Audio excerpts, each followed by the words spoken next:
దహించు అగ్నిజ్వాల anointing ministries వ్యవస్థాపకులు pastor A Robert Kennedy గారు, ప్రవక్త ఏ ఆరోగ్యం కెనడీ గారు. దహించు అగ్నిజ్వాల anointing ministries. Praise lord, hallelujah. బాగున్నారా? ప్రైజ్ లార్డ్ అమ్మా. దహించు అగ్నిజ్వాల ఏనైటింగ్ మినిస్ట్రీలో మీ అమ్మ ఆరోగ్యమా? టీవీలోకి వచ్చి మీ అందరి కొరకు కన్నీరు గార్చి ప్రార్థన చేస్తుంది. మీరందరూ బాగుండాలి, ఖచ్చితంగా బాగుంటారు. శ్రమలో ఉన్నారా? బాధల్లో ఉన్నారా? కష్టంలో ఉన్నారా? కన్నీరు కారుస్తున్నారా?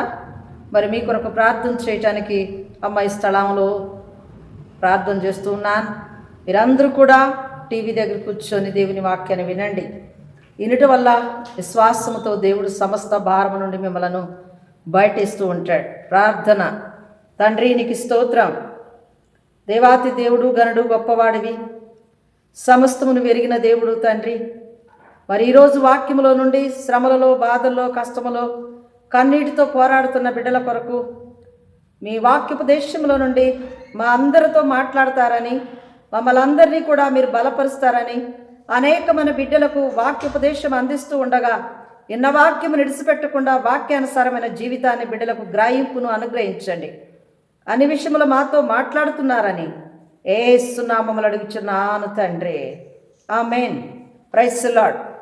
మరి ఈరోజు వాక్యమును మనం మాట్లాడుకుందాం. శ్రమలలో, బాధలలో, కష్టాలలో, కన్నీటితో ఎంతగానో బాధపడుతున్న కుటుంబాల గురించి ఈరోజు వాక్యాన్ని మనం ధ్యానిద్దాం. మరి 2 సాముయేలు గ్రంథం 22వ అధ్యాయం 7వ వచనములో దేవుని వాక్యాన్ని మనం ఒకసారి ధ్యానిద్దాం. చదువు నాన్న. నా శ్రమలో నేను యెహోవాకు మొరపెడితిని, నా దేవునికి ప్రార్థన చేసి తిని, ఆయన తన ఆలయములో ఆలకించి. ప్రైజ్ లార్డ్, హల్లెలూయా. శ్రమలోని, బాధలోని, కష్టములోని, ఎన్ని విషయములోనైనా కూడా నీకు వచ్చినప్పటికైనా ఆ శ్రమలలో నుండి ప్రభు సన్నిధిలోకి వచ్చి నువ్వు మొరపెట్టుకున్నప్పుడు దేవుడు నీ మొరను ఆలకించి ఉన్నాడు. మరి అంతేకాదు, ఒకవేళ శ్రమలోనున్నావా, నువ్వు ఇంట్లో ఉండి ప్రార్థన చేయటం కాదు, దేవుని మందిరానికి వచ్చి ప్రభు సన్నిధిలో మొరపెట్టు. ఈ సాముయేలు భక్తుడు ఇక్కడ చెప్తూ ఉన్నాడు, నా శ్రమలో నేను యెహోవాకి మొరపెడితిని, ఆ దేవుడు నా ప్రార్థన అంగీకరించి నాకు జవాబు అనుగ్రహించాడని చెప్తూ ఉన్నాడు. అవును, నువ్వు శ్రమలోనున్నావు, ఖచ్చితంగా నీ ప్రార్థన దేవుడు అంగీకరిస్తూ ఉంటాడు. అంగీకరించాలంటే నువ్వేం చేయాలి? నీకు శ్రమలు వచ్చినాయి అని నువ్వు ఊరుకోవద్దు, శ్రమలు వచ్చినాయి అని నువ్వు మౌనంగా ఉండొద్దు, శ్రమలు వచ్చినాయి అని అనేకమైన ప్రజలకు చెప్పుకోవద్దు. మనం దేవునికి మాత్రం చెప్పుకోవాలి. ఆయన శ్రమలో నుండి నిన్ను బయటికి తీయటానికి కారణం, నీ కన్నీటి కష్టాలు తొలగటానికి కారణం ప్రభువు మాత్రమే చేయగలరు. ఏ మనుషులు కూడా నీ శ్రమను తొలగించలేరు. ఎటువంటి శ్రమలో ఉన్నా దేవుడు నీకు తొలగించటానికి సిద్ధంగా ఉన్నాడు. ప్రైజ్ ది లార్డ్, హల్లెలూయా. ఇక్కడ 2 సాముయేలు గ్రంథం 22వ అధ్యాయము 18-19 వచనం చదువునానా. బలవంతులైన పగవారు నన్ను ద్వేషించువారును నాకంటే బలిష్ఠులై ఉండగా వారి వశము నుండి. ప్రైజ్ ది లార్డ్, హల్లెలూయా. నీకంటే బలవంతులు ఉండొచ్చు, నీకంటే ఘనమైన వారు పగవారై ఉండొచ్చు, కానీ వారు వశము నుండి దేవుడు నిన్ను రక్షిస్తానంటున్నాడు. బలవంతులై ఉన్నప్పటికైనా నీ దేవుడు వారికంటే బలవంతుడై నీ పక్షాన ఉన్నాడు. దేవుడు నీ పక్షాన నుండి నీకున్న బాధ నుండి బయట వేస్తాడు. మరి ప్రభు సన్నిధిలో ప్రార్థనలో పట్టుదల కలిగి మరి నీకున్న బాధలన్నీ కూడా నువ్వు దేవుని సన్నిధిలో చెప్పుకో. దేవుడు వాటన్నిటి నుండి కూడా దేవుడు నిన్ను తప్పిస్తూ ఉంటాడు. బలవంతుడైన వాడు ఎంతో శత్రువుగా నీ కళ్ళకు కనపడవచ్చు, కానీ దేవుని దృష్టిలో వాడు చాలా చిన్నవాడే. ఏ పాటివాడు? దేవుడు తీర్చగలడు. ఆయన నీ ముందు ఉన్నాడు గనుక ఆయన సమస్తమును కూడా బయటిస్తూ ఉంటాడు. నీ కన్నీళ్ళు కారణమైన ప్రతి మనిషిని కూడా వదిలిపెట్టకుండా ఉండాలి అంటే ముందు నీవు కష్టపడాలి, కన్నీరు కార్చాలి, ప్రభు పాదాలు పట్టుకోవాలి, ప్రార్థించాలి. ప్రైజ్ ది లార్డ్, హల్లెలూయా. అక్కడ సమస్తమును కూడా నీ పక్షా నుండి కార్యం జరిగిస్తాడు. దేనివల్ల నీ కష్టాలు వచ్చినాయి? బిడ్డల వల్ల వచ్చినాయా? కొడుకుల వల్ల వచ్చినాయా? భార్య వల్ల వచ్చిందా, భర్త వల్ల వచ్చిందా, మరి దేని వల్ల నీ కష్టం తటక్షించింది? ఆ కష్టాన్ని దేవుని సన్నిధిలో చెప్పు. నీ కన్నీళ్లు దేవుడు తుడుస్తూ ఉంటాడు. మరి దయించు అగ్నిజ్వాల అనాయింటింగ్ మినిస్ట్రీలో ఎన్ని కన్నీళ్లు నువ్వు కారుస్తున్నా మీ కొరకు మేమందరము కూడా ప్రార్థనలో దేవునికి జ్ఞాపన చేస్తున్నాం. మరి 2 సామ్యుయేలు గ్రంథం 22వ అధ్యాయం 33వ వచనం అక్కడ చదువునానా? దేవుడు నాకు బలమైన కోటగా ఉన్నాడు. ఆయన తన మార్గమునందు యథార్థవంతులను ప్రైజ్ ది లార్డ్, హల్లెలూయా. దేవుడు బలమైన కోటగా ఉన్నాడు. మరి నా పక్షాన బలమైన కోటగా ఉన్నాడు. ఆ దేవుడు బలమైన స్తంభముగా ఉన్నాడు. ఏది చెప్పుకున్నా నా ప్రభు యథార్థవంతులుగా నీ ఉండి ప్రభు సన్నిధిలో నీకున్న బాధ అంతా కన్నీరు కార్చి చెప్పుకో. ప్రభు నీ బాధ తీర్చగలడు. ఆయన నీ పక్షాన ఉన్నవాడు గొప్పవాడు. ఆయన నీకున్న బాధను, నీ కన్నీళ్లను, నీ కష్టమును, నీకే స్థితిలో కష్టము కలిగి కన్నీళ్లు కారుస్తూ ఉన్నావా, తప్పకుండా నీ కన్నీళ్లు దేవుడు తుడిచే దేవుడు. మరి సమస్తమును కూడా నీ బాధ నుండి దేవుడు బయటేస్తానని దేవుని వాక్యము రూఢిగా బయలుపరుస్తూ ఉన్నాడు. ప్రైజ్ ది లార్డ్, హల్లెలూయా. మరి ద్వితీయోపదేశ కాండం 4వ అధ్యాయం 31వ వచనములో దేవుని వాక్యం ఏమంటుందో తెలుసా? నీ దేవుడైన యెహోవా కనికరము గల దేవుడు గనుక నిన్ను చేయి విడవడు, నిన్ను నాశనము చేయడు. తాను నీ బిడ్డల పితరులతో ప్రమాణము చేసిన నిబంధనను ప్రైజ్ ది లార్డ్, హల్లెలూయా. ఈ లోకములో తల్లిదండ్రులు మర్చిపోతారు, అన్నదమ్ములు మర్చిపోతారు, అక్క చెల్లెలు మర్చిపోతారు, బంధుమిత్రులు మర్చిపోతారు. దేవుడు నీతో చేసిన నిబంధన ఎప్పుడు కూడా మర్చిపోడు. ఆయన ఎప్పుడు కూడా నీ చెయ్యి విడిచిపెట్టడు. ఆయన ఎప్పుడు కూడా నీ చెయ్యి విడిచిపెట్టడు. కానీ నువ్వు విడిచిపెట్టవచ్చు. అన్ని సౌఖ్యంగా ఉన్నప్పుడు దేవుడిని విడిచిపెట్టి ఇష్టానుసారమైన జీవితం కల్పించుకొని అటు ఇటుగా తిరిగి బలమైన స్థితిలో బహుధైర్యంగా ఉన్నావు కదా. ఆ టైంలో దేవుని వైపు చూడలేదు కదా. ఇప్పుడు కష్టం వచ్చినప్పుడు కన్నీళ్లు కారుస్తున్నప్పుడు ప్రభు నీ కోసము ఎదురు చూస్తూ కనిపెట్టి ప్రార్థన చేస్తున్నప్పుడు దేవుడు ప్రమాణం చేస్తూ ఉన్నాడు. దేవుడు ఏమంటున్నాడు అక్కడ? మళ్ళీ ఒకసారి అదే మాట చదువునానా? నీ దేవుడైన యెహోవా నీ పక్షముగా యుద్ధము చేయవాడు గనుక వారికి భయపడవద్దు ఆజ్ఞాపించెను. దేనికి భయపడవద్దు? నిన్ను బెదిరించే భయానికి, కష్టాలు బెదిరించిన, శ్రమలు బెదిరించిన, అనారోగ్యం బెదిరించిన, సమస్యలు బెదిరించిన, అప్పులు బెదిరించిన, ఆర్థిక ఇబ్బందులు బెదిరించిన నీ దేవుడైన యెహోవా నీ చెయ్యి ఇడవడు. ప్రైజ్ ది లార్డ్, హల్లెలూయా. ఆయన ఇడవకుండా ఉండాలంటే నీవు కూడా దేవుని చేయి పట్టుకొని ప్రభు పాదాలు ఎదుట కన్నీరు కార్చి ప్రార్థించు. ప్రభుని ఎప్పుడు కూడా దేవుడు నీతోనే ఉంటాడు. ఆయన నీ మాట వింటాడు. నీవు కన్నీళ్లు కారుస్తూ ఉన్నావు బిడ్డ. నీ కన్నీళ్లు ఎన్నో రీతుల్లో దేవుని సన్నిధిలో వినిపిస్తూ ఉన్నావు. నీ కన్నీటి ప్రార్థన వల్ల నీకున్న కష్టాలన్నీ కూడా తొలగిపోతాయి. ప్రైజ్ ది లార్డ్, హల్లెలూయా. ఆయన సమస్తమును నిన్ను చూసే దేవుడు, నిన్ను విడిచిపెట్టడని దేవుని వాక్యము రూఢిగా బయలుపరుస్తూ ఉన్నాడు. ప్రైజ్ ది లార్డ్, హల్లెలూయా. ఇక్కడ సామెతల గ్రంథం 21వ అధ్యాయం 23వ వచనములో దేవుని వాక్యము ఏమంటుందో చదువునానా? నోటిని నాలుకను భద్రము చేసుకునివాడు శ్రమల నుండి తన ప్రాణమును కాపాడుకొనును. ప్రైజ్ ది లార్డ్, హల్లెలూయా, హల్లెలూయా. నోటిని నాలుకను భద్రము చేసుకున్నవాడు తన శ్రమ నుండి తన ప్రాణమును కాపాడుకొనును. మరి భద్రము చేసుకుంటున్నావా? జాగ్రత్త కలిగి ఉంటున్నావా? భక్తిపరుడుగా ఉంటున్నావా? నీ నాలుక వల్ల అనేకమైన కష్టాలు తెచ్చుకుంటున్నావా? నీ నోటి వల్ల మాటలతోటి అనేకమైన ఆపదలు తీసుకొచ్చుకుంటున్నావా? కానీ వాటి నుండి భద్రము చేసుకో, నీ ప్రాణాన్ని కాపాడుకో. దేవుడు నీతో మాట్లాడుచున్నాడు. మన నాలుక మన స్వాధీనంలో ఉంటే సమస్తమును కూడా మనం కనుగొని ఉంటాం. మన దేవుడు మన నాలుకను జాగ్రత్తగా మాట్లాడుకోవాలని దేవుని వాక్యము మనకు రూఢిగా బయలుపరుస్తూ ఉన్నాడు. ప్రైజ్ ది లార్డ్, హల్లెలూయా. దేని ద్వారా నీకు శ్రమ కలుగుతుంది బిడ్డ? దేని ద్వారా నీ కష్టం కలుగుతుంది? నీ నోటిని నాలుకను భద్రము చేసుకోపోవటం వలనే అనేకమైన రీతుల్లో కష్టాలు కొని తెచ్చుకుంటున్నావు, ఆపద కొని తెచ్చుకుంటున్నావు, మరి అనారోగ్యం కొని తెచ్చుకుంటున్నావు. నీ బిడ్డలు ప్రవర్తనలో సరైన సిద్దుబాటు లేక నీ బిడ్డల చేత బాధ కలుగు చేసుకుంటున్నారా? అయితే మార్పు చెంది ప్రభు సన్నిధిలో నీ బిడ్డల కొరకు ప్రార్థించు. ప్రభు నీ మాట తప్పనిసరిగా వింటూ ఉంటాడు. ప్రైజ్ లార్డ్, హల్లెలూయా. అదే సామెతల గ్రంథం 22వ అధ్యాయం 34వ వచనం చదువునాను, ఏమంటున్నాడు? ప్రైజ్ లార్డ్, హల్లెలూయా. బుద్ధిమంతుడు అపాయము వచ్చుట చూసి దాగును, జ్ఞానము కలిగిన వాడు జ్ఞానము లేనివాడు యోచింపక. ప్రైజ్ లార్డ్, హల్లెలూయా. జ్ఞానము గలవాడు ఆపదలో పడడండి. జ్ఞానం అన్నిటికంటే ముఖ్యమైనది. జ్ఞానము మంచి చెడు ఆలోచించింది, మంచి ఆలోచనలు ఆలోచిస్తుంది, మంచి ప్రవర్తన నడిపించింది. జ్ఞానము లేనివాడు ఆపదలో పడిపోతాడు. మరి జ్ఞానం లేకపోవటం వల్లనే మీకు ఆపద వచ్చిందా?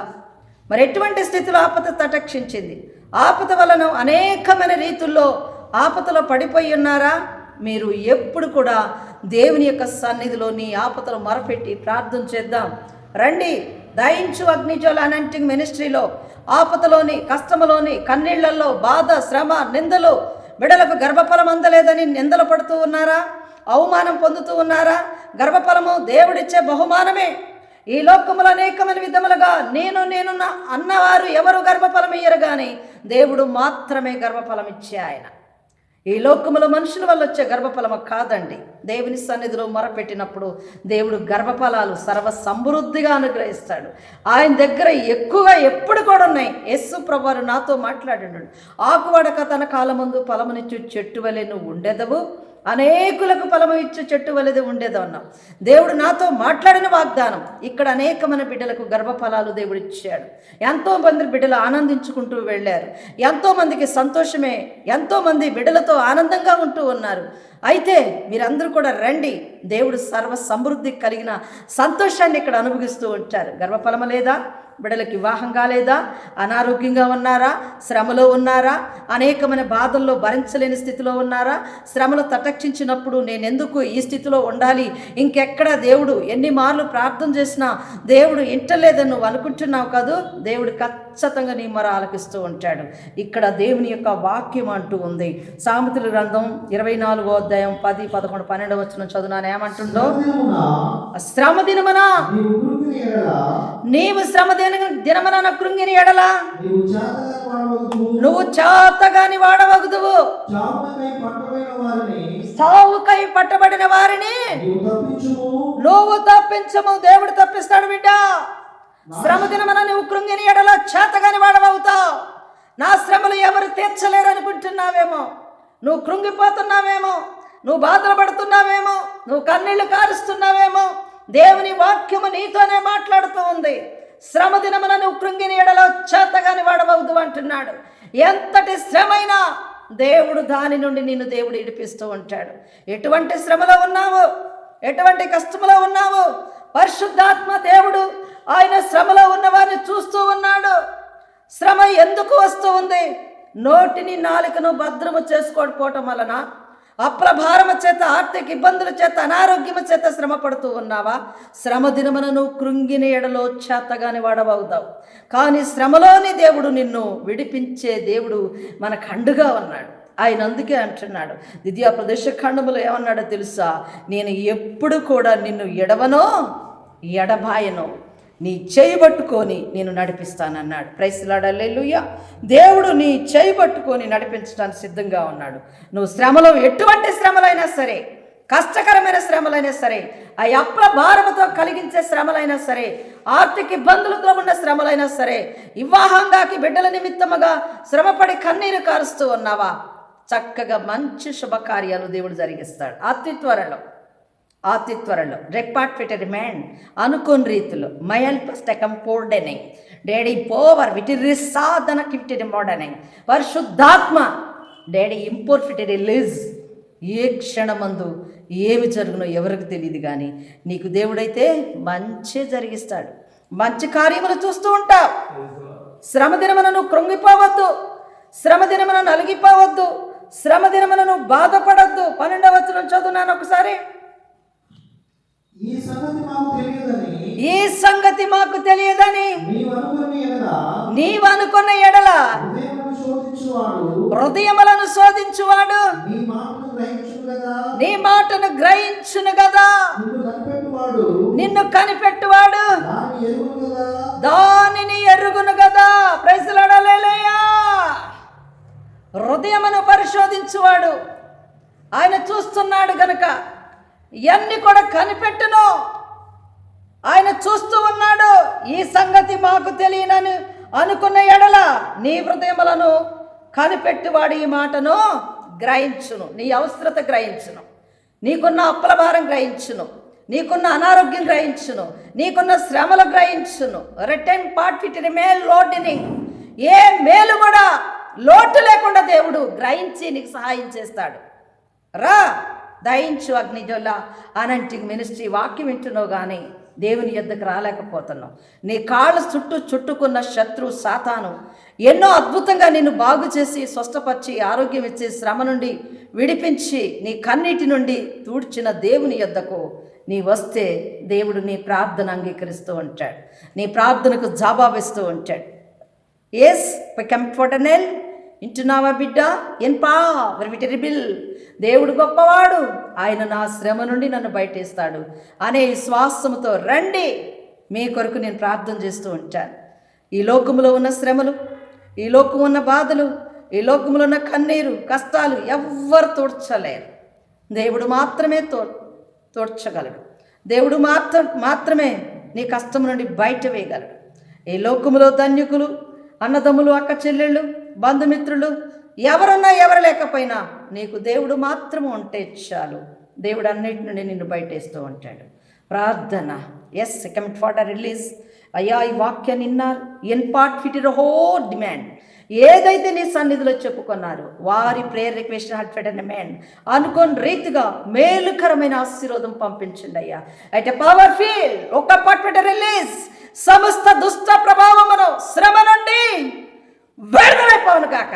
వారి కన్నీళ్లు, కష్టాలు, బాధలు అయ్యా బిడ్డలకు వివాహం గాక, అయ్యా అప్పుల భారముతోటి, ఆర్థిక ఇబ్బందులతోటి, అయానికి స్తోత్రములు, అనారోగ్యముతోటి, ఇల్లు లేని లోటును అనేకమైన విధములుగా ప్రభువా నోటి నాలుకను భద్రము చేసుకోక కొన్ని శ్రమలు తెచ్చుకున్న వారు ఉన్నారు. ఇటువంటివన్నీ కూడా ప్రభువా నువ్వు అన్నీ ఎరిగిన వాడవే. సమస్తము నుండి విడిపించండి. మీ శక్తివంతమైన ఆత్మని బిడ్డలకు దయచేయండి.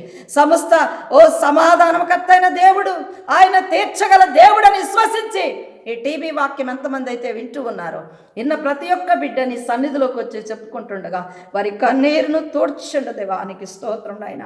ఇదిగో దేవానికి స్తోత్రం. దయించగ్ని పుర్రద షిక్క బాబా ఆ కన్నీరు ఫోని విలకం నీ సన్నిధిలో పూర్ణ వేడుస్తున్న కన్నీటిని నాయనానికి స్తోత్రములు తండ్రి. ఆదరణ కలిగించే కన్నీటిని కారుస్తుండగా ప్రభువా వారి సమస్యల నుండి బయటవేమని అడుగుచున్నానయ్యా. ఈ పరిచర్యను ముందుకు నడిపించటానికి నాయనానికి స్తోత్రములు. అనేకమైన బిడ్డలని స్థలంలోకి వచ్చిన వారు ఏడ్చుకుంటూ వచ్చిన బిడ్డలు నవ్వుకుంటూ వెళుతున్నారు. ప్రభువానికి స్తోత్రం. రాలేక వాళ్ళ కాళ్ళను చుట్టుకున్న బంధకములను రానీకోకుండా ప్రభువా ఇబ్బందులు కలగజేస్తున్న ప్రతి దుష్ట ప్రభావమును యేసు నామములో కాల్చివేమని అడుగుచున్నానయ్యా. నీకు స్తోత్రములు నాయన. ఇదిగో నా తండ్రి ఈ సంఘాన్ని, సేవను, పరిచర్యను, ఈ పనిని ప్రభువా ఎంతమంది బిడ్డల కొరకైతే నేనైతే ప్రార్థన చేస్తాను ప్రభువా, ఏ బిడ్డల కొరకు ఎలాంటి స్థితిలో ఉన్నా ప్రభువా గడ్డలు, cancer, BP, sugar, HIV, AIDS